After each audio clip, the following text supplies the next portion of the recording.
Face aux faux enseignements qui sont des hérésies, le chrétien n'a d'autre recours que la parole de Dieu. La stratégie de l'Église est donc d'examiner tout enseignement à la lumière de la parole de Dieu. C'est aussi la stratégie adoptée dans ce livre qui est une étude de ce que la Bible enseigne sur le célibat féminin en opposition à certains enseignements populaires. Le célibat féminin face à l'hérésie des démons sexuels est le titre de votre second ouvrage que nous avons ici avec nous. Madame Pasteur Mamie Grace, bonsoir. Bonsoir, Monsieur Mathieu. Comment allez-vous? Je vais bien, merci beaucoup. Pourquoi donc ce titre?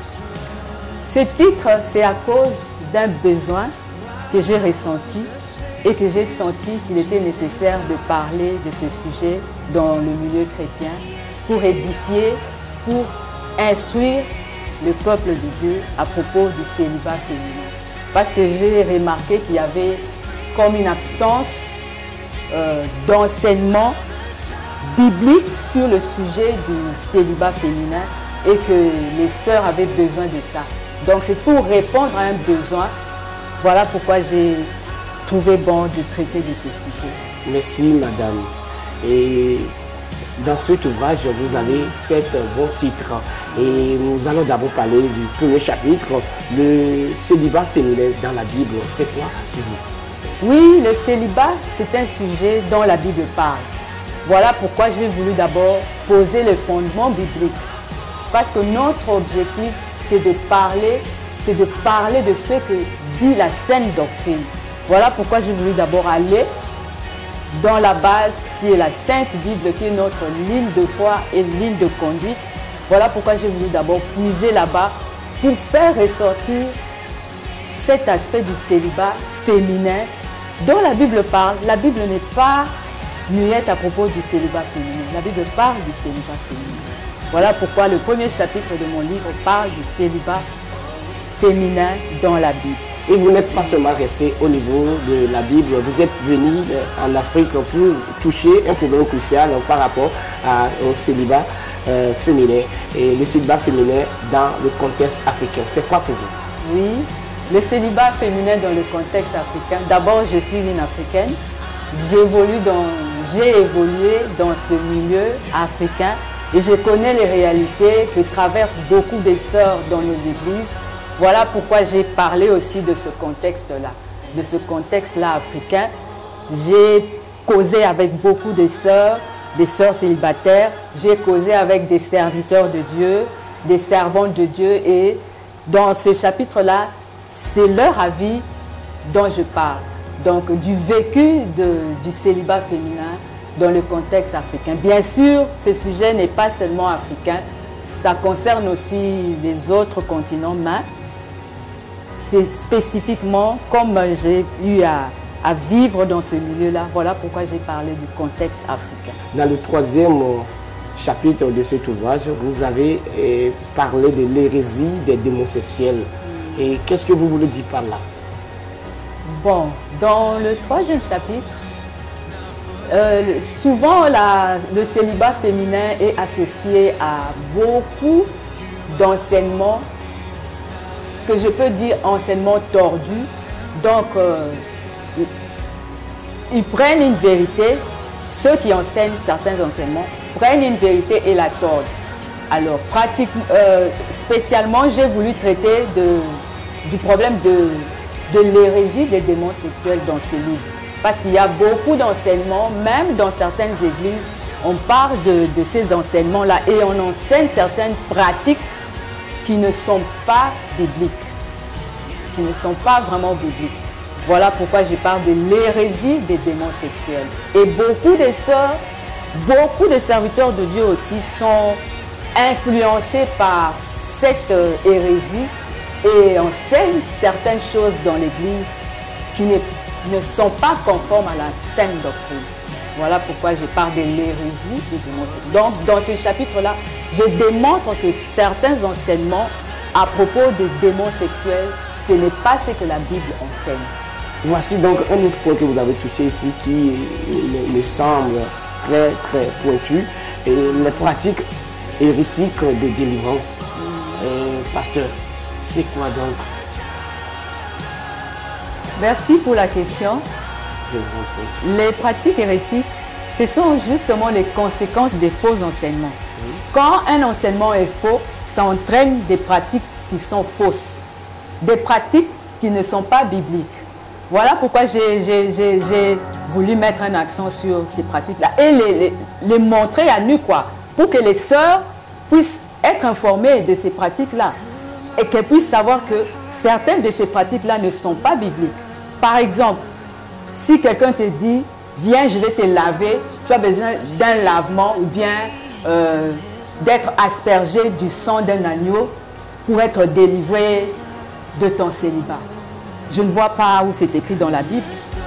Donc, j'ai voulu dénoncer certaines pratiques qui se font. Et les sœurs doivent comprendre qu'il y a des choses qui se font qui ne sont pas bibliques.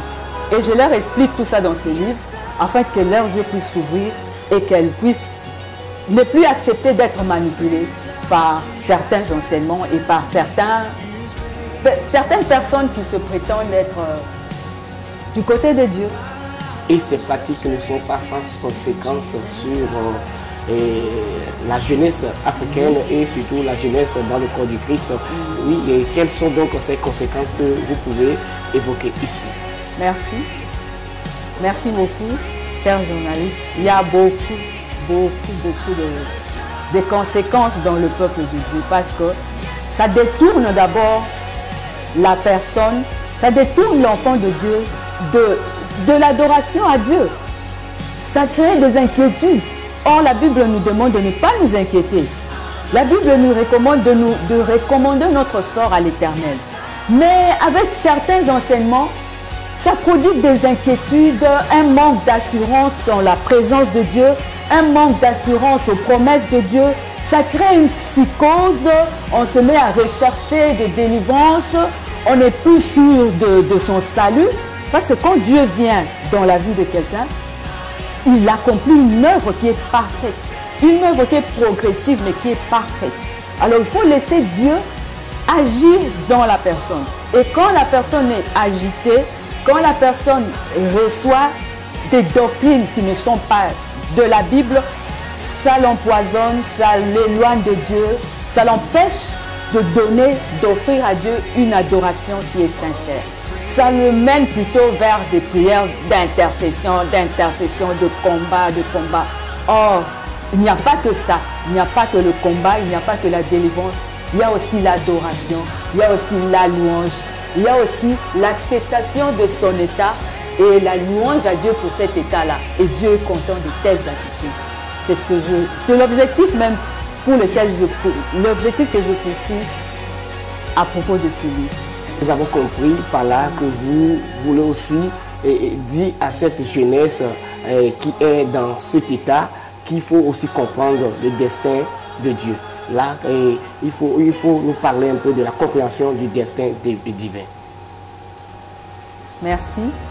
Nous avons un Dieu qui est souverain, un Dieu qui est puissant et un Dieu qui est grand. Donc, nous ne pouvons pas douter de la puissance de Dieu dans notre vie. Donc, quand Dieu prend notre vie en charge, il sait ce qu'il fait. Il connaît les desseins, il connaît les voies, les pensées qu'il a pour nous. Et des pensées de bonheur et non de malheur. Donc, nous devons être dans l'assurance, être dans la joie, dans l'état où nous sommes. Si c'est Dieu qui le permet, nous glorifions Dieu et nous marchons avec lui, avec confiance. Il sait ce qu'il fait. Dieu n'agit pas au hasard. Il sait toujours ce qu'il fait. Donc, en tant qu'enfant de Dieu, nous devons lui faire confiance. Parce qu'il a des pensées, des desseins de bonheur et non de malheur, et non de malédiction pour ses enfants. Et dans votre dernier point, vous demandez aux gens de faire essai d'une approche actualisée. Et qu'est-ce que vous voulez dire par là? Nous allons bien comprendre cela. Oui, la parole de Dieu, c'est pour que nous puissions la vivre. Nous devons vivre la parole de Dieu. La parole de Dieu, ce n'est pas une histoire qu'on lit ou bien qu'on écoute et puis ça n'a rien, ça n'influence pas notre vie. Donc la parole de Dieu doit influencer notre vie, elle doit porter du fruit dans notre vie. Voilà pourquoi Le dernier chapitre de ce livre parle de la contextualisation. Donc, au fait, la personne qui lira ce livre va comprendre certaines choses et elle va appliquer ces choses-là dans sa vie pour qu'il y ait un changement dans sa vie, qu'elle puisse vivre réellement la vérité de la parole de Dieu dans sa vie. C'est ça vraiment l'objectif, que les gens vivent la parole de Dieu, qu'ils la vivent, qu'ils la pratiquent et qu'ils recueillent, qu'ils puissent cueillir les fruits de l'application de la parole de Dieu. Pasteur Mamie Grâce Diasoli, nous sommes aussi arrivés à la fin de cet entretien. Qu'avez-vous à dire à vos téléspectateurs, aux internautes et également à vos collaborateurs? Oui, je leur dirais, si le Christ vous a franchi, vous serez réellement libre et libre de toute pensée captive. Je vous remercie. Merci, pasteur. Merci à vous, mes collaborateurs. On se retrouve très prochainement pour un nouveau numéro de cet entretien sur un autre ouvrage. D'ici là, portez-vous bien. Au revoir. Bye. Dans nos milieux évangéliques africains, le célibat est une situation qui crée une psychose accentuée par nos cultures et l'enseignement des hérésies. De ce fait, les femmes sont souvent les victimes favorites de ceux qui tordent les Écritures et enseignent des hérésies aux chrétiens, d'où la nécessité d'adopter un éclairage biblique sur la question des démons sexuels qui causent le célibat et de proclamer la vérité de l'Évangile.